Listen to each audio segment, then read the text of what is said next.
മഞ്ചരി വൃത്തത്തിലുള്ള ഗാനങ്ങളെയാണ് നമ്മൾ മലയാളത്തിൽ ഗാഥാ പ്രസ്ഥാനത്തിൽ ഉൾപ്പെടുത്തുന്നത്. മഞ്ചരി വൃത്തത്തിലുള്ള ഗാനങ്ങളാണ് മലയാളത്തിൽ ഗാഥയായിട്ട് നമ്മൾ പരിഗണിക്കുന്നത്. ഉണ്ണിച്ചിരുദേവി ചരിതത്തിലാണ് മലയാളത്തിൽ ആദ്യമായിട്ട് ഗാഥ എന്ന പദം ഉപയോഗിച്ചിട്ടുള്ളത്. നിങ്ങൾ കഴിഞ്ഞ മണിപ്രവാളത്തിന്റെ ക്ലാസ്സിൽ പഠിച്ചിട്ടുണ്ടായിരിക്കും ഉണ്ണിച്ചിരുദേവി ചരിതം. അപ്പൊ ഉണ്ണിച്ചിരുദേവി ചരിതത്തിലാണ് മലയാളത്തിൽ ആദ്യമായി ഗാഥ എന്ന പദം ഉപയോഗിച്ചിട്ടുള്ളത്. ഉണ്ണിച്ചിരുദേവി ചരിതത്തിലാണ്. മാറിപ്പോവരുത്, ശ്രദ്ധിക്കാം. സംഘങ്ങൾ ഉണ്ടായിരുന്ന കാലത്ത് ഗാഥാരീതിയും പരിണത ദശ പ്രാപിച്ചിട്ടുണ്ടെന്ന് ആ കളിയിൽ ഹാസ്യത്തിന് ഉപയോഗിച്ച ഗാനങ്ങളിൽ ചിലത് സൂചിപ്പിക്കുന്നു. അതായത് സംഘകളി ഉണ്ടായിരുന്ന കാലത്ത് തന്നെ ഗാഥാരീതിയും ഉണ്ടായി തുടങ്ങിയിട്ടുണ്ട് എന്ന് സംഘകളിയിൽ ഉപയോഗിച്ചിട്ടുള്ള ഹാസ്യത്തിന് ഉപയോഗിച്ചിരുന്ന ചില ഗാനങ്ങളിൽ നിന്ന് സൂചനകൾ ലഭിക്കുന്നുണ്ടെന്ന് ഡി പത്മനാഭനുണ്ണിയുടെ അഭിപ്രായമാണ്. ശ്രദ്ധിക്കുക, സംഘകളി ഉണ്ടായിരുന്ന കാലത്ത് ഗാഥാരീതിയും പരിണത ദശ പ്രാപിച്ചിട്ടുണ്ടെന്ന് ആ കളിയിൽ ഹാസ്യത്തിന് ഉപയോഗിച്ച ഗാനങ്ങളിൽ ചിലത് സൂചിപ്പിക്കുന്നു. ഇപ്പൊ ഗാഥ എന്ന് പറഞ്ഞാൽ ഗാനം എന്നാണ് അർത്ഥം. മഞ്ചരി വൃത്തത്തിലുള്ള ഗാനങ്ങളെയാണ് നമ്മൾ മലയാളത്തിൽ ഗാഥ എന്ന് പറയുന്നത്. ഉണ്ണിച്ചിരുദേവി ചരിതത്തിലാണ് മലയാളത്തിൽ ആദ്യമായിട്ട് ഗാഥ എന്ന പദം ഉപയോഗിച്ചിട്ടുള്ളത്. പിന്നെ ഡി പത്മനാഭനുണ്ണിയുടെ അഭിപ്രായം, സംഘകളി ഉണ്ടായിരുന്ന കാലത്ത് ഗാഥാരീതിയും പരിണത ദശ പ്രാപിച്ചിട്ടുണ്ടെന്ന് ആ കളിയിൽ ഹാസ്യത്തിന് ഉപയോഗിച്ച ഗാനങ്ങളിൽ ചിലത് സൂചിപ്പിക്കുന്നു. ശ്രദ്ധിക്കാതെ ഈ നമ്മൾ ഗാഥ പറയുന്ന സമയത്ത്, ഗാഥാപ്രസ്ഥാനം പറയുന്ന സമയത്ത് ഏറ്റവും കൂടുതൽ പറയേണ്ടത് കൃഷ്ണഗാഥ അഥവാ ഗാഥാപ്രസ്ഥാനത്തിൽ പ്രഥമ കൃതിയായിട്ടുള്ള കൃഷ്ണഗാഥയാണ്. ഈ കൃഷ്ണഗാഥയുടെ കാലഘട്ടം ARന്റെ കാലക്രമം അനുസരിച്ച് നമ്മൾ നോക്കുകയാണെങ്കിൽ ഭാഷോൽപ്പത്തി സിദ്ധാന്തത്തിൽ അദ്ദേഹം മലയാള കാലഘട്ടത്തിൽ ഉൾപ്പെട്ട കൃതിയാണ് കൃഷ്ണഗാഥ എന്ന് പറയുന്നത്. കരിന്തമിഴ് കാലഘട്ടമുണ്ട്, മലയാള കാലഘട്ടമുണ്ട്, അതുപോലെ തന്നെ മലയാള ഘട്ടമുണ്ട്. ഇതിൽ മലയാള കാലഘട്ടത്തിലാണ് പാട്ട് പ്രസ്ഥാനവും അതുപോലെ മണിപ്രവാള പ്രസ്ഥാനം ഉള്ളത്. അതേ കാലഘട്ടത്തിൽ ഉൾപ്പെട്ടിട്ടുള്ള കൃതിയാണ് കൃഷ്ണഗാഥ എന്ന് പറയുന്നത്. ഈ പാട്ട് പ്രസ്ഥാനവും മണിപ്രവാളവും ഉണ്ടായിരുന്ന ആ കാലഘട്ടത്തിൽ ശുദ്ധ മലയാളത്തിൽ വളരെ ലളിതമായിട്ടുള്ള രചിച്ച ഒരു കാവ്യമാണ് കൃഷ്ണഗാഥ. നമുക്കറിയാം, നമ്മൾ ചെറുപ്പത്തിലെ എല്ലാവരും കേട്ടിട്ടുണ്ടായിരിക്കും കൃഷ്ണഗാഥ എന്ന് പറഞ്ഞാൽ ചെറുശ്ശേരി നമ്പൂതിരിയാണ് കൃഷ്ണഗാഥ രചിച്ചതെന്ന്. പക്ഷേ പണ്ഡിതന്മാർക്കിടയിൽ ഇതിന് വിഭിന്നമായിട്ടുള്ള അഭിപ്രായങ്ങളുണ്ട്. ഈ കൃഷ്ണഗാഥ രചിച്ച കവിയെ കുറിച്ചും അതുപോലെ തന്നെ കൃഷ്ണഗാഥ എന്ന കൃതിയുടെ പേരിനെ കുറിച്ചും നിരവധി വിഭിന്നമായിട്ടുള്ള അഭിപ്രായങ്ങളുണ്ട്. അതിൽ ചെറുശ്ശേരി ഇല്ലത്തെ നമ്പൂതിരിയാണ് കൃഷ്ണഗാഥ രചിച്ചത് എന്ന് പറഞ്ഞിട്ടുള്ളത് അപ്പൻ തമ്പുരാനാണ്. എല്ലാവരും ഈ അഭിപ്രായങ്ങൾ പറഞ്ഞിട്ടുള്ള ആൾക്കാരത് നോക്കുക, എന്താണ് പറഞ്ഞത് എന്നുള്ളത് ശ്രദ്ധിക്കാം. ചെറുശ്ശേരി ഇല്ലത്തെ നമ്പൂതിരിയാണ് കൃഷ്ണഗാഥ രചിച്ചത് എന്ന് പറഞ്ഞിട്ടുള്ളത് അപ്പൻ തമ്പുരാനാണ്. ചെറുശ്ശേരി ഇല്ലത്തെ നമ്പൂതിരിയാണ് കൃഷ്ണഗാഥ രചിച്ചത് എന്ന് പറഞ്ഞിട്ടുള്ളത് അപ്പൻ തമ്പുരാനാണ്. കൃഷ്ണഗാഥ കർത്താവ് പുനം നമ്പൂതിരിയാണെന്ന് വാദിച്ചത് കവനോദയ മാസികക്കാരും അതുപോലെ കുണ്ടൂർ നാരായണ മേനോനും. കൃഷ്ണഗാഥ കർത്താവ് പുനം നമ്പൂതിരിയാണെന്ന് വാദിച്ച ആളുകള് കവനോദയ മാസികക്കാരും കുണ്ടൂർ നാരായണ മേനോനും. കവനോദയ മാസികക്കാരെന്ന് പറയുന്നത് കടത്തനാട്ട് ഉദയവർമ്മ രാജാവും KC നാരായണൻ നമ്പ്യാരുമാണ്. അപ്പൊ നോക്കുക, കൃഷ്ണഗാഥ കർത്താവ് പുനം നമ്പൂതിരിയാണെന്ന് വാദിച്ച ആളുകള് കവനോദയ മാസികക്കാരും കുണ്ടൂർ നാരായണ മേനോനും. ചെറുശ്ശേരി ഇല്ലത്തെ നമ്പൂതിരിയാണ് കൃഷ്ണഗാഥ രചിച്ചതെന്ന് പറഞ്ഞത് അപ്പൻ തമ്പുരാന്. കൃഷ്ണഗാഥ കർത്താവ് പുനം നമ്പൂതിരിയാണെന്ന് പറഞ്ഞത് കവനോദയ മാസികക്കാരും അതുപോലെ കുണ്ടൂർ നാരായണ മേനോനും. പറയുന്നത് കേൾക്കുന്നുണ്ടോ?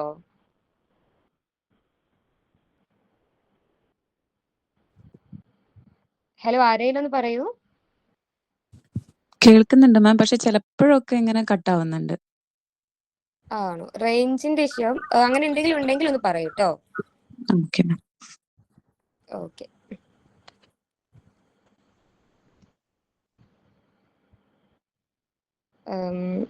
എല്ലാവരും മാക്സിമം 8 മണി ആവുന്ന സമയത്ത് തന്നെ കയറാൻ ശ്രമിക്കുക.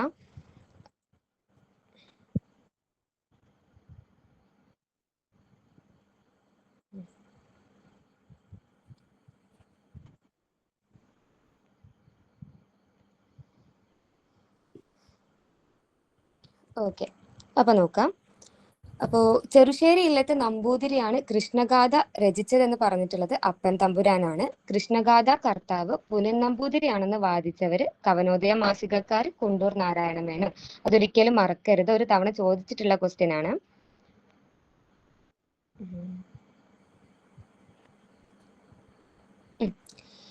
ടിപ്പുവിന്റെ പടയോട്ട കാലത്ത് തെക്കൻ ദിക്കിൽ അഭയം പ്രാപിച്ച ചിലർ ചെറുശ്ശേരിയുടെ കൃഷ്ണഗാഥ കൂടി കൊണ്ടുപോയി. അനന്തര കാലത്ത് ആ തെക്കൻ ദിക്കിൽ പ്രസ്തുത ഗ്രന്ഥം പ്രചരിച്ചു. ഈ അഭിപ്രായം പറഞ്ഞിട്ടുള്ളത് P.K. നാരായണപിള്ളയാണ്.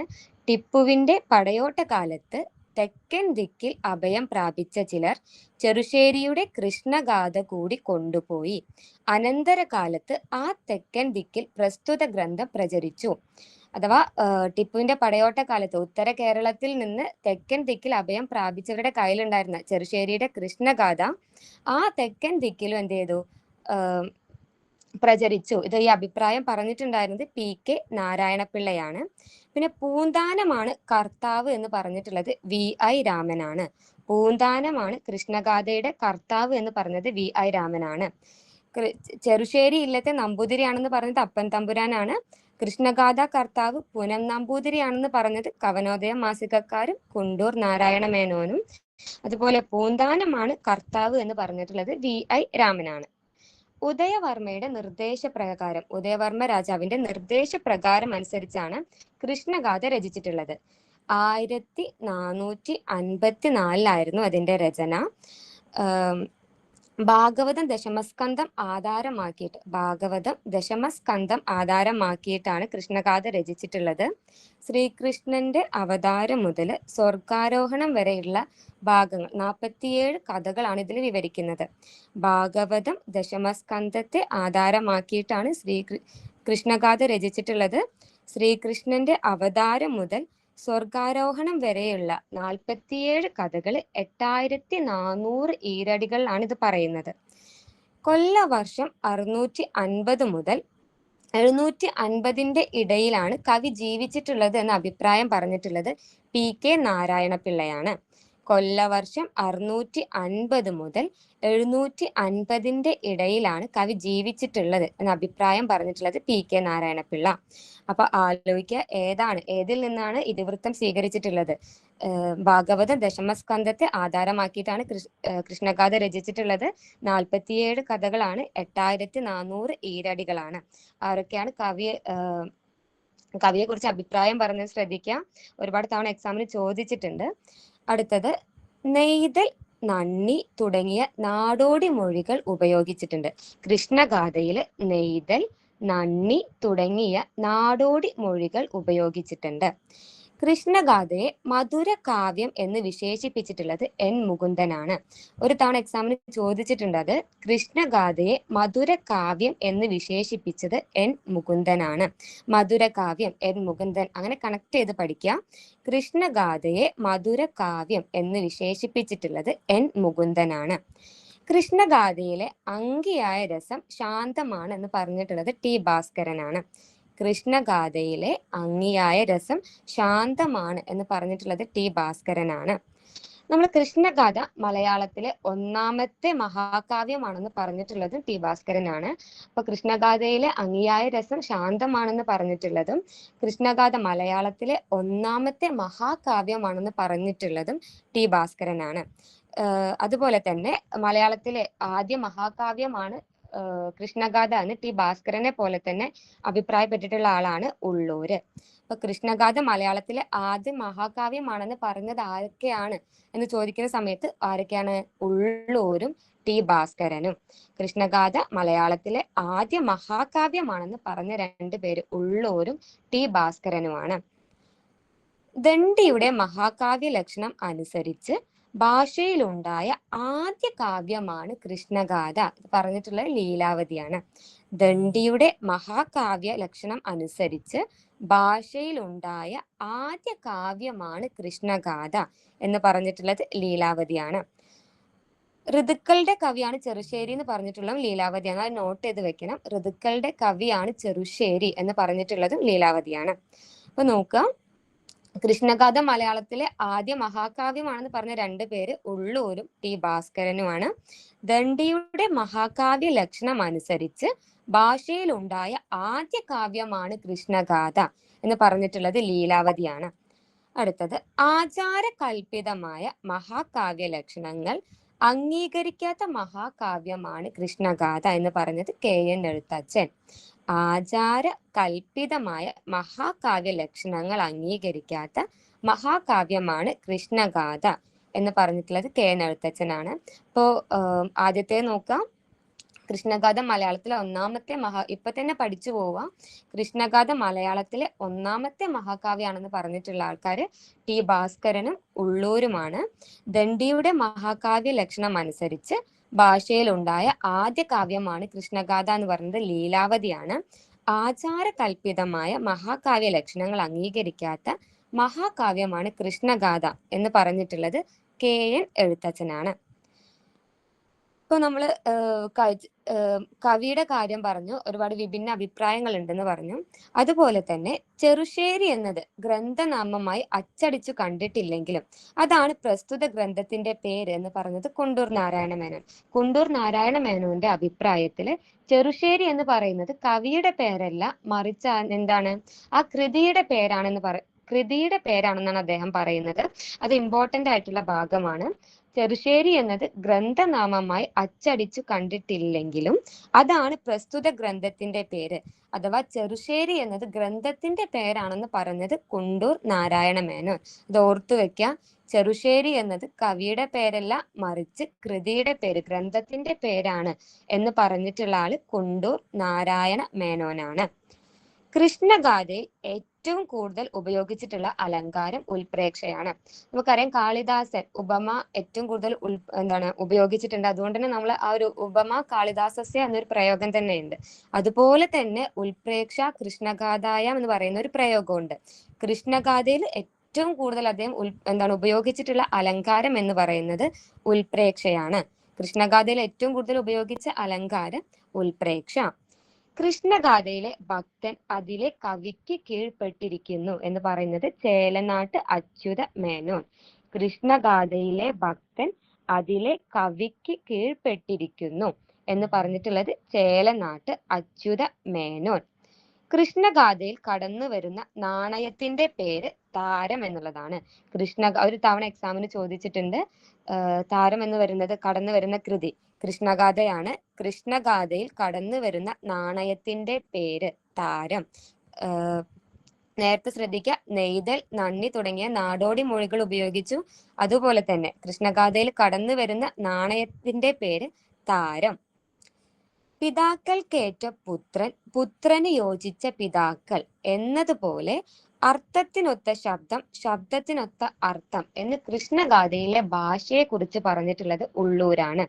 പിതാക്കൾക്കേറ്റ പുത്രൻ, പുത്രന് യോജിച്ച പിതാക്കൾ എന്നതുപോലെ അർത്ഥത്തിനൊത്ത ശബ്ദം, ശബ്ദത്തിനൊത്ത അർത്ഥം എന്ന് കൃഷ്ണഗാഥയിലെ ഭാഷയെ കുറിച്ച് പറഞ്ഞിട്ടുള്ളത് ഉള്ളൂരാണ്. അപ്പൊ ഇത്രയും നേരം പറഞ്ഞത് മനസ്സിലാവാത്ത ആരെങ്കിലും ഉണ്ടോ? കേൾക്കുന്നുണ്ടോ? ഓക്കെ, നോക്കാം. ഗാഥയും കിളിപ്പാട്ടും എന്ന് പറഞ്ഞ് എഴുതിയിട്ടുള്ളത് N മുകുന്ദനാണ്. നമ്മൾ ഏറ്റവും പ്രധാനപ്പെട്ട ഭാഗങ്ങളാണ് പറഞ്ഞു പോകുന്നത്.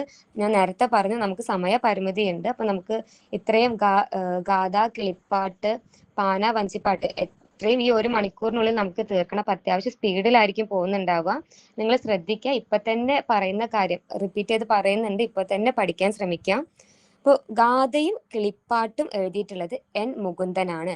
ഇമ്പോർട്ടന്റ് ആണ്. ഗാഥയും കിളിപ്പാട്ടും എഴുതിയിട്ടുള്ളത് N മുകുന്ദനാണ്.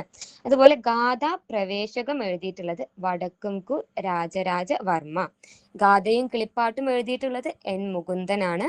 ഗാഥാ പ്രവേശകം എഴുതിയിട്ടുള്ളത് വടക്കുംകൂർ രാജരാജ വർമ്മ. നമ്മളിപ്പോ കൃഷ്ണഗാഥയിലുള്ള പ്രധാനപ്പെട്ട ഭാഗങ്ങൾ പറഞ്ഞു. കൃഷ്ണഗാഥ പോലെ തന്നെ വരുന്നതാണ് ഭാരതഗാഥ. 1047 ചിറക്കൽ കോവിലകത്ത് രാമവർമ്മ ഇളയരാജ ചെറുശ്ശേരി ഭാരതം എന്ന പേരിൽ പ്രസാദനം ചെയ്ത കൃതിയാണ് ഭാരതഗാഥ. കൊല്ലവർഷം നോക്കുക, 1047 ചിറക്കൽ കോവിലകത്ത് രാമവർമ്മ ഇളയരാജ ചെറുശ്ശേരി ഭാരതം എന്ന പേരിൽ പ്രസാദനം ചെയ്ത കൃതി. അപ്പോൾ ചെറുശ്ശേരി ഭാരതം എന്ന പേരിൽ പ്രസാദനം ചെയ്ത കൃതി ഏതാണെന്ന് ചോദിക്കുമ്പോൾ അത് ഭാരതഗാഥയാണ്. 1047 ചിറക്കൽ കോവിലകത്ത് രാമവർമ്മ ഇളയരാജയാണ് ചെറുശ്ശേരി ഭാരതം എന്ന പേരിൽ പ്രസാദനം ചെയ്ത കൃതി. ഏകദേശം 1445 1465 ഇടയിലാണ് ഇതിന്റെ രചന. നമ്മൾ കൃഷ്ണഗാഥയുടെ രചനകാലം പറഞ്ഞിരുന്നത് 1454 ഭാരതഗാഥ 1445 1465 ഇടയിലാണ് രചന. അതിൽ ഭാരതകഥയാണ് അതിന്റെ വിഷയമായിട്ട് വരുന്നത്.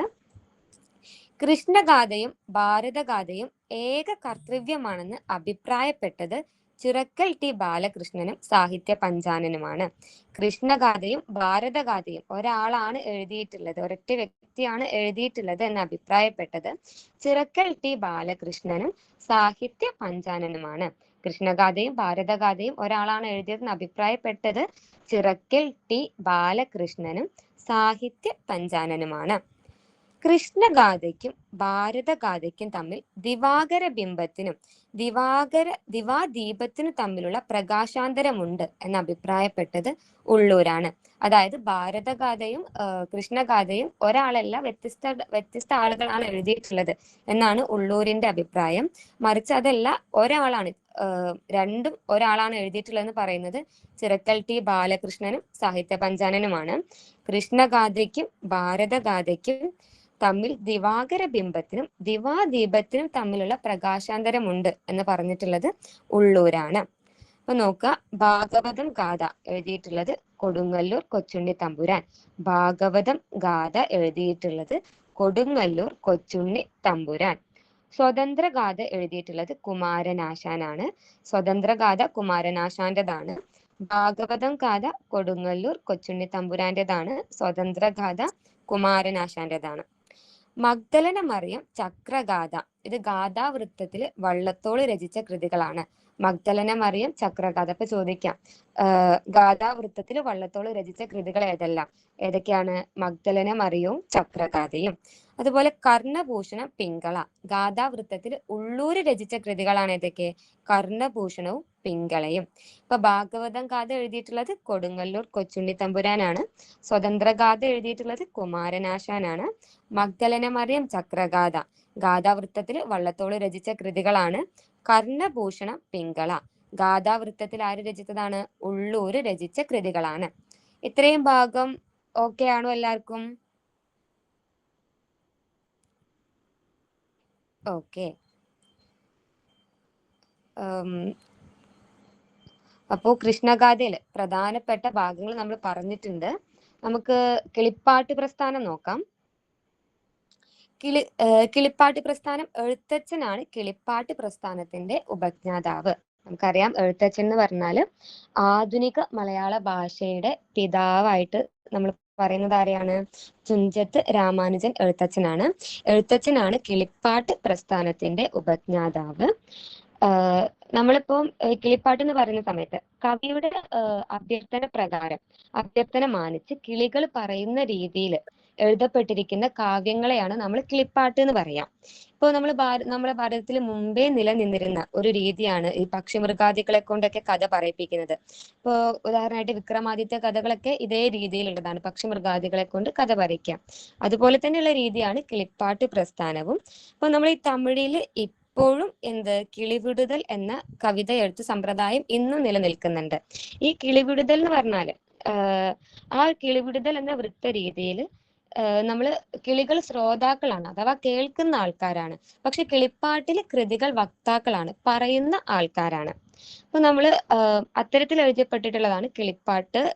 അധ്യാത്മരാമായണം കിളിപ്പാട്ടും മഹാഭാരതം കിളിപ്പാട്ടുമാണ് എഴുത്തച്ഛന്റെ പ്രധാനമായിട്ടുള്ള കൃതികൾ. അതിനു മുമ്പ് ഇത് നോക്കുക, തുഞ്ചൻ ദിനം എന്ന് നമ്മൾ പറയുന്നത് ഡിസംബർ 31. നോട്ട് ചെയ്ത് വെക്കുക, തുഞ്ചൻ ദിനം ഡിസംബർ 31.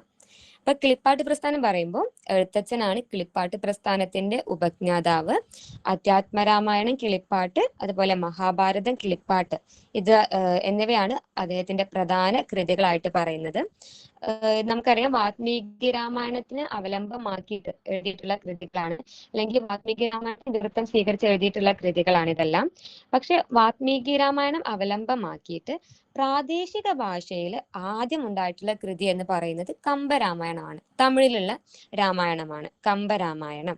വാൽമീകി രാമായണം സംസ്കൃതമാണ്. അപ്പൊ ആ വാൽമീകി രാമായണം അവലംബമാക്കിയിട്ട് ഒരു പ്രാദേശിക ഭാഷയിൽ ഉണ്ടായിട്ടുള്ള ആദ്യം ഉണ്ടായ കൃതി എന്ന് പറയുന്നത് കമ്പരാമായണമാണ്. അപ്പോൾ നമുക്ക് ഈ കാലഗണനക്ക് അനുസരിച്ച് എഴുതാൻ പറയുന്ന സമയത്ത് കമ്പരാമായണം കഴിഞ്ഞതിന് ശേഷമാണ് എന്ത് വരിക? അധ്യാത്മ രാമായണം വരിക. അങ്ങനെ ആലോചിച്ച് വെക്കാം. ഇപ്പൊ ഈ കിളിപ്പാട്ട് പ്രസ്ഥാനം നമുക്ക് ഒരുപാട് വൃത്തങ്ങൾ തന്നിട്ടുണ്ട്. കേക, കാകളി, അന്നനട, മണികാഞ്ചി. ഇത്രയും വൃത്തങ്ങൾ നമ്മൾ ഇത്രയും വൃത്തങ്ങൾ ഉള്ളത് കിളിപ്പാട്ട് പ്രസ്ഥാനത്തിൽ നിന്നാണ് കിട്ടിയിട്ടുള്ളത്. കേക, കാകളി, അന്നനട, മണികാഞ്ചി. നമ്മൾ അറിയാം, ഭാഷയിൽ നമ്മൾ ആധുനിക മലയാള ഭാഷയുടെ പിതാവായിട്ട് പരിഗണിക്കുന്നത് എഴുത്തച്ഛനെയാണെന്ന് പറഞ്ഞു.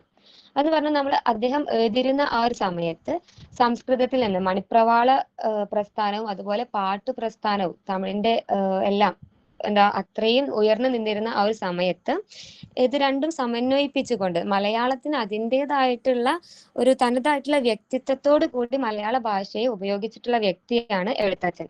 അതുകൊണ്ട് തന്നെ എഴുത്തച്ഛനെ നമ്മൾ ആധുനിക മലയാള ഭാഷയുടെ പിതാവ് എന്ന് പറയുന്നത്. അപ്പൊ ഭാഷയിൽ എഴുത്തച്ഛൻ വരുത്തിയ മാറ്റങ്ങൾ എന്തൊക്കെയാണെന്നുള്ളത് ഇമ്പോർട്ടന്റ് ആണ്. ഒരുപാട് തവണ എക്സാമിന് ഒരുപാട് പ്രാവശ്യം എക്സാമിന് ചോദിച്ചിട്ടുള്ള ഒരു ഭാഗമാണ്. ഭാഷയിൽ എഴുത്തച്ഛൻ വരുത്തിയ മാറ്റങ്ങൾ എന്തൊക്കെയാണ്, അല്ലെങ്കിൽ എഴുത്തച്ഛന്റെ ഭാഷയിലുള്ള പ്രത്യേകതകൾ, എഴുത്തച്ഛന്റെ കൃതികളിൽ കാവ്യങ്ങളിലുള്ള പ്രത്യേകതകൾ എന്തൊക്കെയാണെന്നുള്ളത് നോക്കാം. തമിഴിന്റെയും സംസ്കൃതത്തിന്റെയും ചേരിവിട്ട് സ്വതന്ത്രമായ ഭാഷ ഊട്ടിയുറപ്പിച്ചു. തമിഴിന്റെയും സംസ്കൃതത്തിന്റെയും ചേരിവിട്ട് സ്വതന്ത്രമായിട്ടുള്ള ഭാഷ ഉറപ്പിച്ചു.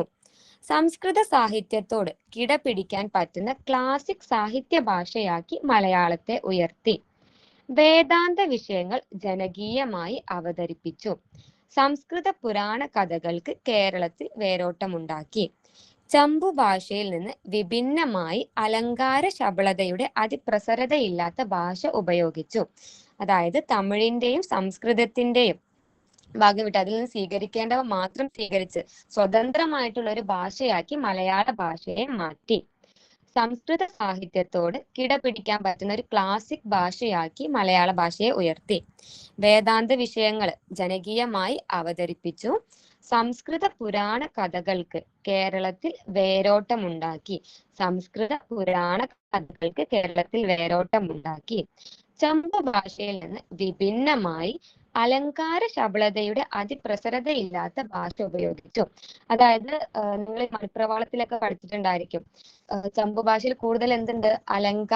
അലങ്കാരങ്ങൾ ഒരുപാട് ഉപയോഗിക്കുന്നുണ്ട്. അതിൽ നിന്നെല്ലാം വ്യത്യസ്തമായിട്ട് അലങ്കാരത്തിന്റെ അതിപ്രസരതയില്ലാത്ത ഭാഷയാണ് അവർ ഉപയോഗിച്ചിട്ടുണ്ടായിരുന്നത്, എഴുത്തച്ഛൻ ഉപയോഗിച്ചിട്ടുണ്ടായിരുന്നത്. ഇത്രയും പോയിന്റുകൾ നിർബന്ധമായിട്ടും പഠിക്കുക, വായിച്ചു തന്നെ പോവുക. കാരണം ഒരുപാട് തവണ എക്സാമിന് ആവർത്തിച്ച് ചോദിച്ചിട്ടുള്ള ഭാഗമാണ് ഭാഷയിൽ എഴുത്തച്ഛൻ വരുത്തിയ മാറ്റങ്ങൾ, അഥവാ എഴുത്തച്ഛന്റെ കൃതികളിലെ ഭാഷയിലെ പ്രത്യേകതകൾ എന്തൊക്കെയാണെന്നുള്ളത്. എന്തൊക്കെയാണ്? തമിഴിന്റെയും സംസ്കൃതത്തിന്റെയും ചേരിവിട്ട് സ്വതന്ത്രമായ ഭാഷ ഊട്ടിയുറപ്പിച്ചു. സംസ്കൃത സാഹിത്യത്തോട് കിടപിടിക്കാൻ പറ്റുന്ന ക്ലാസിക് സാഹിത്യ ഭാഷയാക്കി മലയാളത്തെ ഉയർത്തി.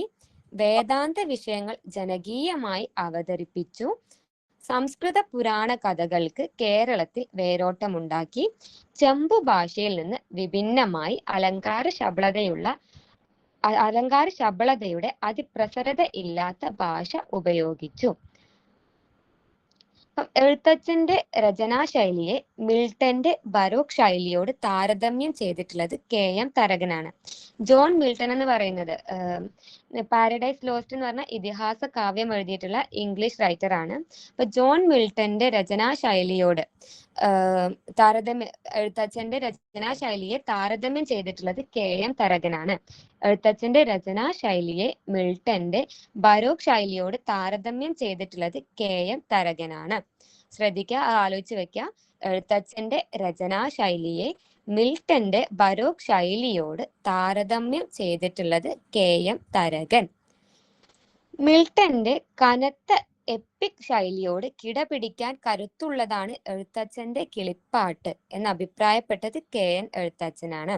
മിൽട്ടന്റെ കനത്ത എപ്പിക് ശൈലിയോട് കിടപിടിക്കാൻ കരുത്തുള്ളതാണ് എഴുത്തച്ഛന്റെ കിളിപ്പാട്ട് എന്ന് അഭിപ്രായപ്പെട്ടത് KN എഴുത്തച്ഛൻ.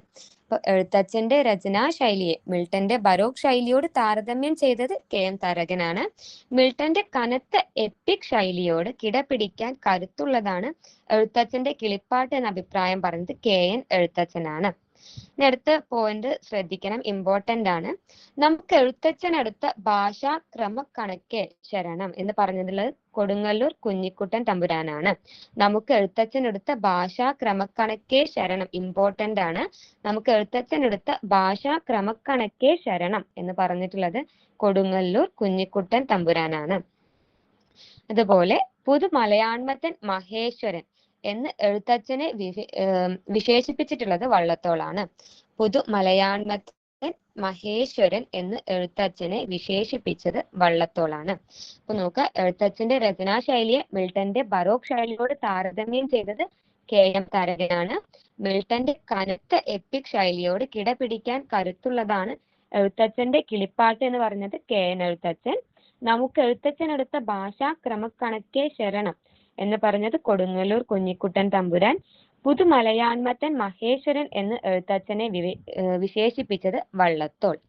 ഇത്രയും കാര്യങ്ങൾ ശ്രദ്ധിക്കാം. ഇനി അടുത്തത് നളചരിതം കിളിപ്പാട്ട് എഴുതിയിട്ടുള്ളത് കുഞ്ചൻ നമ്പ്യാരാണ്. നളചരിതം കിളിപ്പാട്ട് മറ്റ് കിളിപ്പാട്ടുകളാണ്. നളചരിതം കിളിപ്പാട്ട് എഴുതിയിട്ടുള്ളത് കുഞ്ചൻ നമ്പ്യാരാണ്.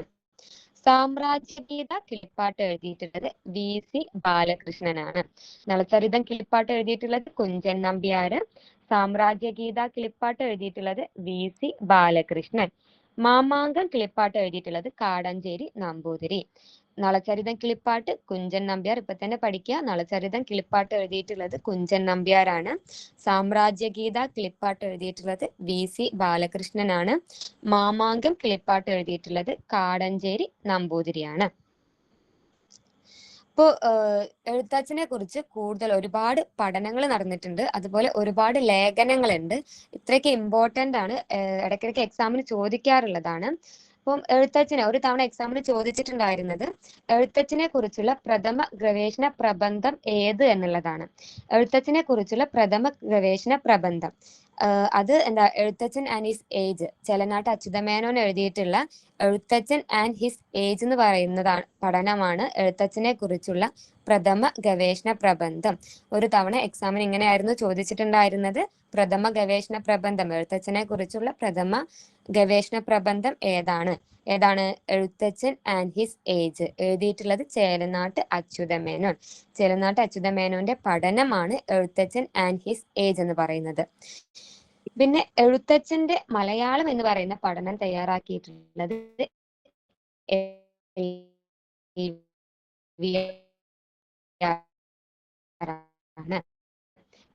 എഴുത്തച്ഛന്റെ മലയാളം എന്ന് പറയുന്ന പഠനം തയ്യാറാക്കിയിട്ടുള്ളത് LVR ആണ്. തുഞ്ചത്ത് എഴുത്തച്ഛൻ എന്ന പഠനം തയ്യാറാക്കിയിട്ടുള്ളത് ശങ്കരൻ എഴുത്തച്ഛനാണ്. തുഞ്ചത്ത് എഴുത്തച്ഛൻ എന്ന പഠനം തയ്യാറാക്കിയിട്ടുള്ളത് ശങ്കരൻ എഴുത്തച്ഛനാണ്. തുഞ്ചത്ത് എഴുത്തച്ഛൻ എന്ന പഠനം പറയൂ, കേൾക്കുന്നുണ്ടോ? എടാ അത് കുറച്ചേ ഒന്ന് സ്റ്റക്ക് ആയി പോയി. റേഞ്ചിന്റെ ഇഷ്യൂ ആയിരിക്കും. ഒന്ന് ഇടയ്ക്കൊന്ന് സൗണ്ട് ഒന്ന് സ്റ്റക്ക് ആയി മുറിഞ്ഞു. പറയുന്നത് കേൾക്കുന്നുണ്ടോ?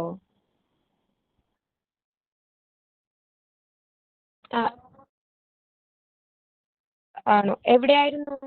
ഏത് ഭാഗത്തായിരുന്നു?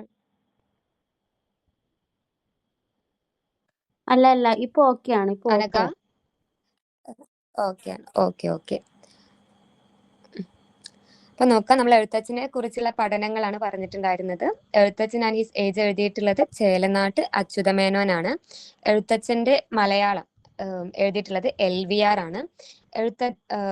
തുഞ്ചത്ത് എഴുത്തച്ഛൻ എഴുതിയിട്ടുള്ളത് ശങ്കരൻ എഴുത്തച്ഛനാണ്. അതുപോലെ തന്നെ ഒരേ സാമ്യമുള്ള പേരാണ് തുഞ്ചത്ത് എഴുത്തച്ഛൻ എന്ന് പറഞ്ഞ് എഴുതിയിട്ടുള്ളത് PK നാരായണപിള്ള. അപ്പൊ നോക്കുക, എഴുത്തച്ഛൻ ആൻഡ് ഹിസ് ഏജ് എഴുതിയിട്ടുള്ളത് എഴുത്തച്ഛനെ കുറിച്ചുള്ള പ്രഥമ ഗവേഷണ പ്രബന്ധമാണ്. എഴുതിയിട്ടുള്ളത് ചേലനാട്ട് അച്യുത മേനോൻ. എഴുത്തച്ഛന്റെ മലയാളം എന്ന കൃതി പഠനം നടത്തിയിട്ടുള്ളത് LVR. തുഞ്ചത്ത് എഴുത്തച്ഛൻ എഴുതിയിട്ടുള്ളത് ശങ്കരൻ എഴുത്തച്ഛൻ. അതുപോലെ തുഞ്ചത്ത് എഴുത്തച്ഛൻ എന്ന് പറയുന്ന പഠനം എഴുതിയിട്ടുള്ളത് PK നാരായണ പിള്ള. ഇനി ഒരു തവണ ചോദിച്ചിട്ടുള്ള ചോദ്യമാണ്, കിളിപ്പാട്ടിൽ പ്രധാനമായും ഉപയോഗിക്കുന്ന വൃത്തം. കിളിപ്പാട്ടിൽ പ്രധാനമായിട്ട് ഉപയോഗിക്കുന്ന വൃത്തം കാകളിയാണ്. നമ്മൾ കിളിപ്പാട്ട് വൃത്തങ്ങളായിട്ട് പറയുന്നത് കേക, കാകളി, മണികാഞ്ചി, കളകാഞ്ചി, അന്നനട. കേക, കാകളി, മണികാഞ്ചി, കളകാഞ്ചി, അന്നനട. ഇതിൽ കിളിപ്പാട്ടിൽ പ്രധാനമായിട്ടും ഉപയോഗിക്കുന്ന വൃത്തമായിട്ട് പറയുന്നത് കാകളിയാണ്. ഒരു തവണ ചോദിച്ച ചോദ്യമായിരുന്നു സുന്ദരകാന്ഡത്തിലെ വൃത്തം. നമുക്കറിയാം 6 കാണ്ഡങ്ങളാണുള്ളത്. അതിൽ സുന്ദരകാന്ഡത്തിലെ വൃത്തം ഏത്? സുന്ദരകാന്ഡത്തിൽ ഉപയോഗിക്കുന്ന വൃത്തം കളകാഞ്ചിയാണ്. അപ്പൊ കിളിപ്പാട്ടിൽ പ്രധാനമായിട്ടും ഉപയോഗിക്കുന്ന വൃത്തം കാകളിയാണ്.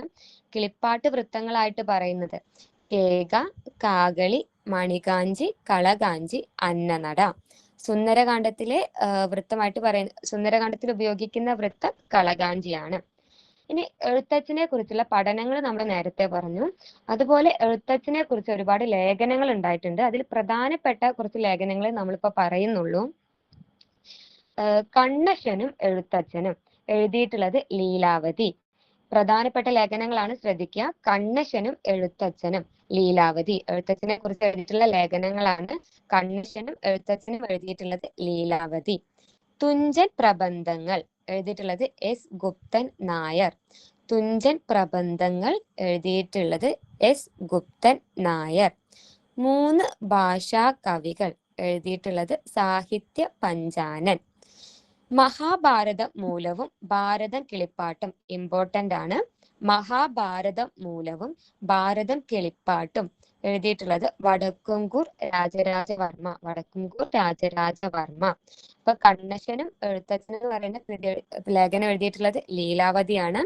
തുഞ്ചൻ പ്രബന്ധങ്ങൾ എഴുതിയിട്ടുള്ളത് S ഗുപ്തൻ നായരാണ്. 3 ഭാഷാ കവികൾ എഴുതിയിട്ടുള്ളത് സാഹിത്യ പഞ്ചാനനാണ്. മഹാഭാരത മൂലവും ഭാരതം കിളിപ്പാട്ടും എഴുതിയിട്ടുള്ളത് വടക്കുംകൂർ രാജരാജവർമ്മയാണ്. കിളിപ്പാട്ട് വൃത്തങ്ങൾ എന്ന് പറഞ്ഞിട്ട് ലേഖനം എഴുതിയിട്ടുള്ളത് PV കൃഷ്ണൻ നായരാണ്. കിളിപ്പാട്ട് വൃത്തങ്ങൾ എഴുതിയിട്ടുള്ളത് PV കൃഷ്ണൻ നായർ. അദ്ദേഹം തന്നെ എഴുതിയ മറ്റൊരു ലേഖനമാണ് കിളിപ്പാട്ടിന്റെ മണിപ്രവാളം. കിളിപ്പാട്ടിന്റെ മണിപ്രവാളം. പ്രധാനപ്പെട്ട ലേഖനങ്ങൾ ഒന്ന് കണ്ണശനും എഴുത്തച്ഛനുമാണ്. എഴുതിയിട്ടുള്ളത് ലീലാവതിയാണ്. തുഞ്ചൻ പ്രബന്ധങ്ങൾ എഴുതിയിട്ടുള്ളത് S ഗുപ്തൻ നായരാണ്. 3 ഭാഷാ കവികൾ എഴുതിയിട്ടുള്ളത് സാഹിത്യ പഞ്ചാനനാണ്.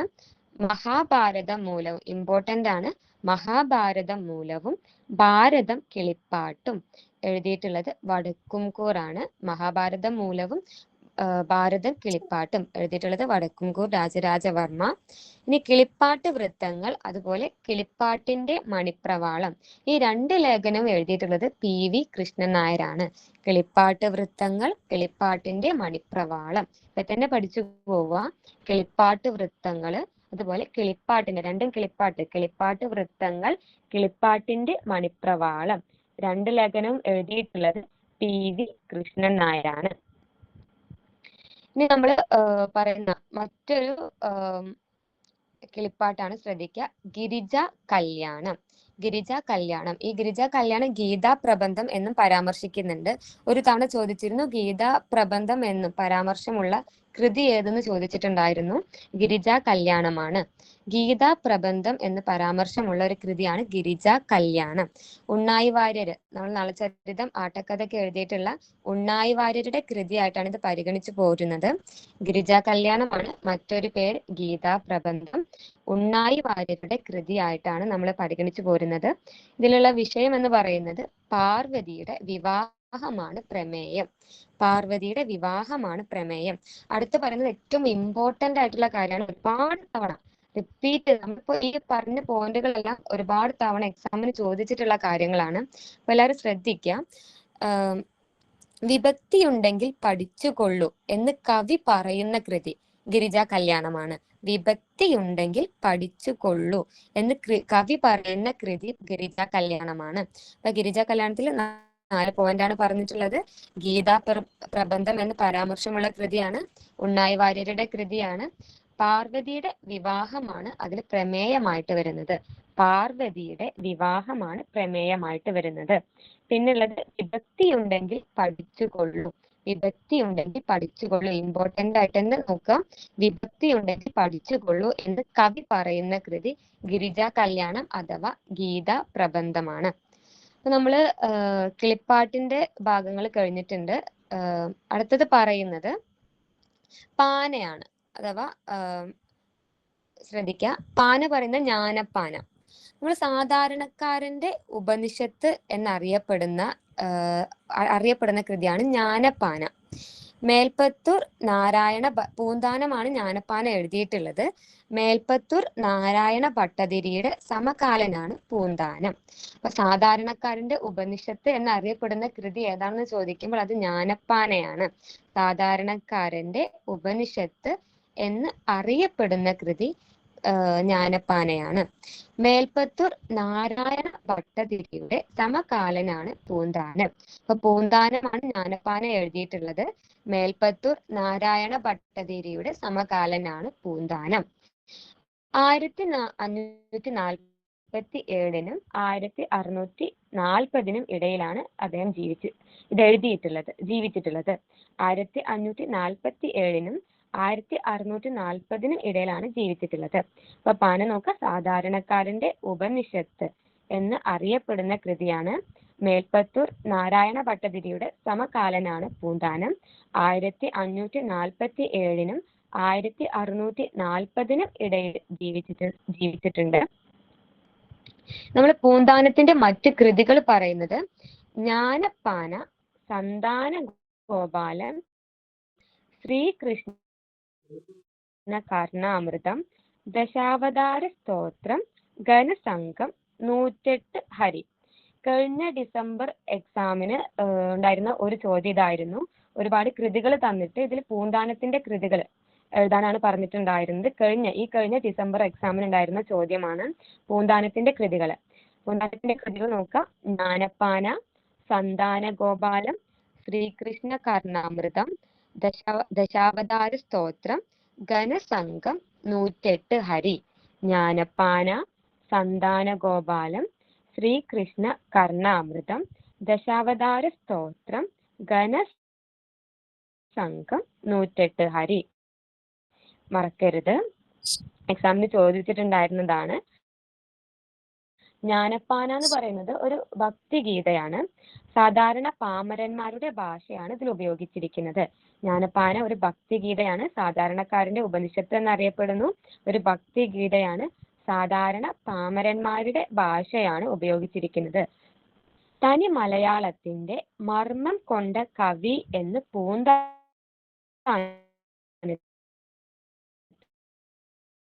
വിശേഷിപ്പിച്ചിട്ടുള്ളത് ഉള്ളൂരാണ്. തനി മലയാളത്തിന്റെ മർമ്മം കൊണ്ട കവി എന്ന് പൂന്താനത്തെ വിശേഷിപ്പിച്ചത് ഉള്ളൂരാണ്. തനി മലയാളത്തിന്റെ മർമ്മം കൊണ്ട കവി എന്ന് പൂന്താനത്തെ വിശേഷിപ്പിച്ചിട്ടുള്ളത് ഉള്ളൂരാണ്. പിന്നെ അർണോസ് പാതിരിയുടെ പാനകൾ നോക്കാനുണ്ട്. പുത്തൻ പാന, കൂദാശപ്പാന. അർണോസ് പാതിരി എഴുതിയിട്ടുള്ള പാനകളാണ് പുത്തൻ പാന, കൂദാശപ്പാന. പാന ഒന്നുകൂടെ നോക്കാം. സാധാരണക്കാരന്റെ ഉപനിഷത്ത് എന്നറിയപ്പെടുന്നു ജ്ഞാനപ്പാന. മേൽപ്പത്തൂർ നാരായണ ഭട്ടതിരിയുടെ സമകാലീനായിരുന്നു പൂന്താനം. പൂന്താനത്തിന്റെ മറ്റു കൃതികളാണ് ജ്ഞാനപ്പാന, സന്താന ഗോപാലം, ശ്രീകൃഷ്ണ കർണാമൃതം, ദശാവതാര സ്തോത്രം, ഘനസംഘം, 108 ഹരി. ജ്ഞാനപ്പാന ഒരു ഭക്തിഗീതയാണ്. സാധാരണ പാമരന്മാരുടെ ഭാഷയാണ് ഉപയോഗിച്ചിരിക്കുന്നത്. തനി മലയാളത്തിന്റെ മർമ്മം കൊണ്ട കവി എന്ന് പൂന്താനത്തെ വിശേഷിപ്പിച്ചിട്ടുള്ളത് ഉള്ളൂരാണ്.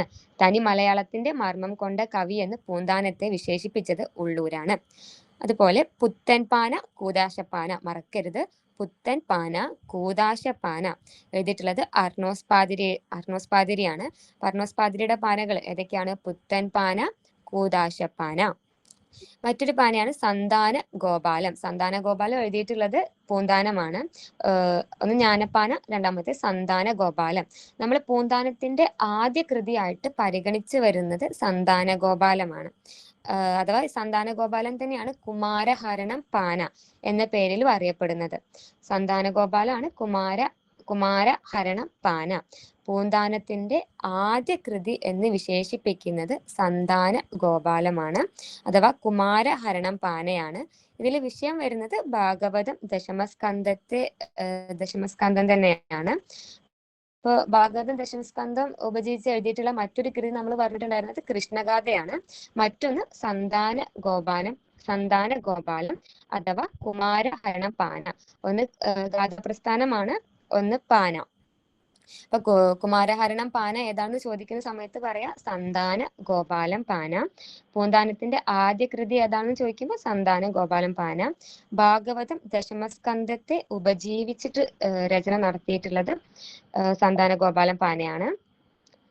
ഇനി നമ്മൾ അടുത്തത് പറയാനുള്ളത് വഞ്ചിപ്പാട്ടാണ്.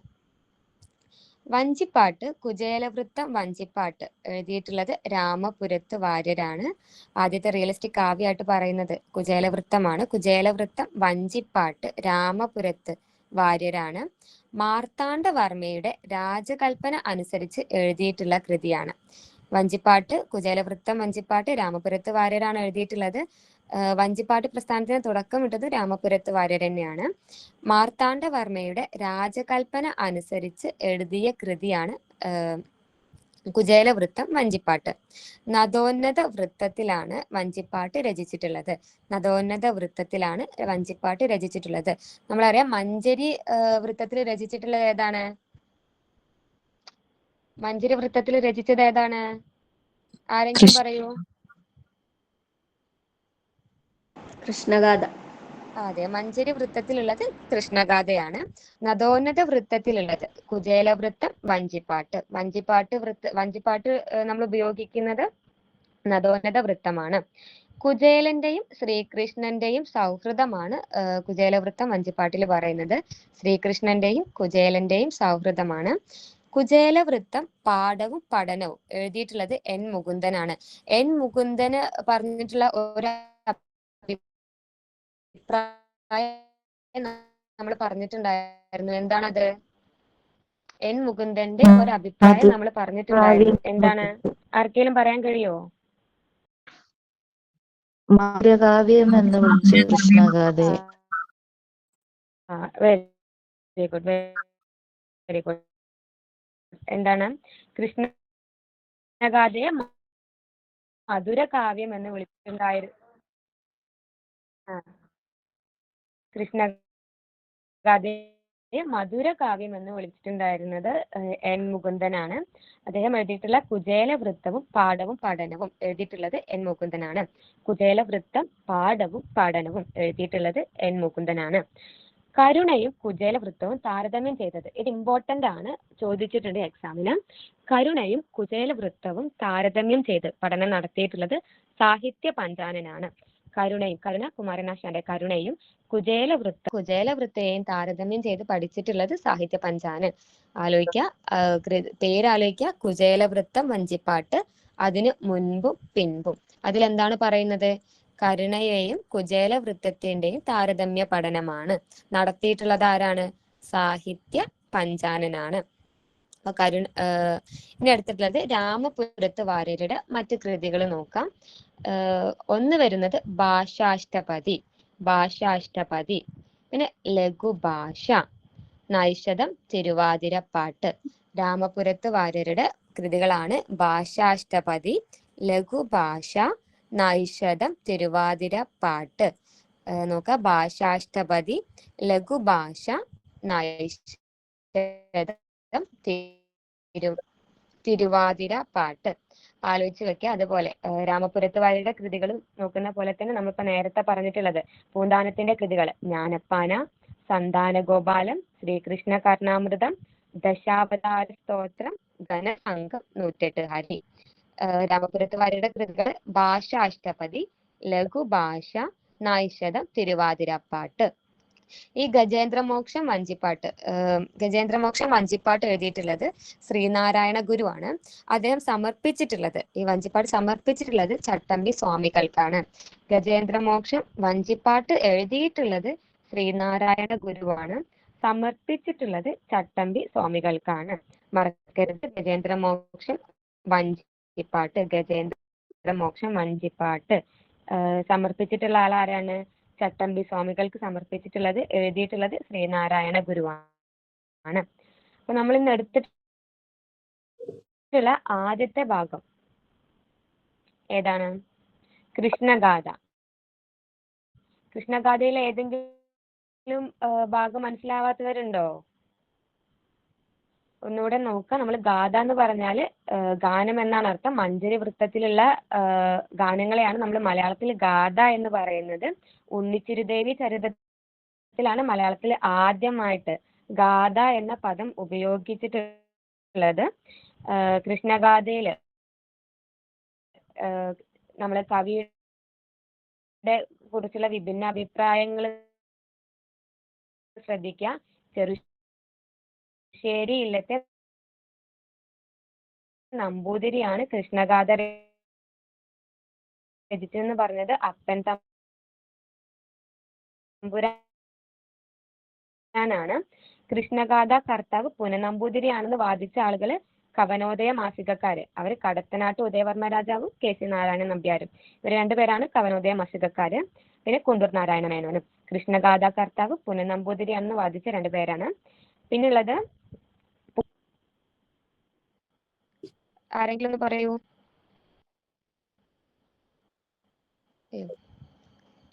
ഇപ്പൊ ക്ലിയർ ആയോ? കേൾക്കുന്നുണ്ടോ? ഓക്കെ. ചെറുശ്ശേരി എന്നത് കൃതിയുടെ നാമമാണ്, അഥവാ കവിയുടെ നാമമല്ല, കൃതിയുടെ നാമമാണെന്ന് പറഞ്ഞത് ആരാണ്?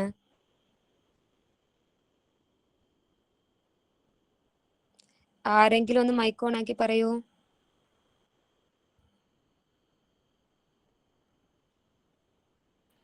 കുണ്ടൂർ. Very good. കുണ്ടൂരാണ് പറഞ്ഞിട്ടുള്ളത്. ചെറുശ്ശേരി എന്നത് കവിയുടെ നാമമല്ല, മറിച്ച് കൃതിയുടെ നാമമാണെന്നുള്ളത്. പിന്നെ താരം എന്ന് പറയുന്ന നാണയം വരുന്നത് കൃഷ്ണഗാഥയിലാണ്. നെയ്തൽ, നന്ദി തുടങ്ങിയിട്ടുള്ള നാടോടി മൊഴികൾ ഉപയോഗിക്കുന്നത് കൃഷ്ണഗാഥയിലാണ്. കൃഷ്ണഗാഥയെ മധുരകാവ്യം എന്ന് വിശേഷിപ്പിച്ചിട്ടുള്ളത് N മുകുന്ദനാണ്. പിന്നെ മഹാകാവ്യത്തിന്റെ പറയുകയാണെങ്കിൽ കൃഷ്ണഗാഥ മലയാളത്തിലെ ഒന്നാമത്തെ മഹാകാവ്യമാണെന്ന് പറഞ്ഞിട്ടുള്ളത് T ഭാസ്കരനാണ്. കൃഷ്ണഗാഥ മലയാളത്തിലെ ആദ്യ മഹാകാവ്യമാണെന്ന് അഭിപ്രായപ്പെട്ടിട്ടുള്ളത് ആരൊക്കെയാണെന്ന് ചോദിക്കുമ്പോൾ ഉള്ളൂര്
മാം ഒന്നും കേൾക്കുന്നില്ലല്ലോ.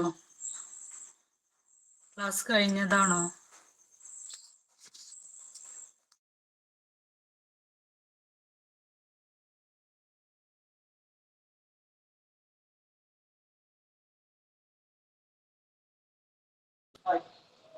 ഇത് നെറ്റ്വർക്ക് ഇഷ്യൂ ക്ലാസ് എടുക്കുന്ന മാമും കട്ടായി പോയി.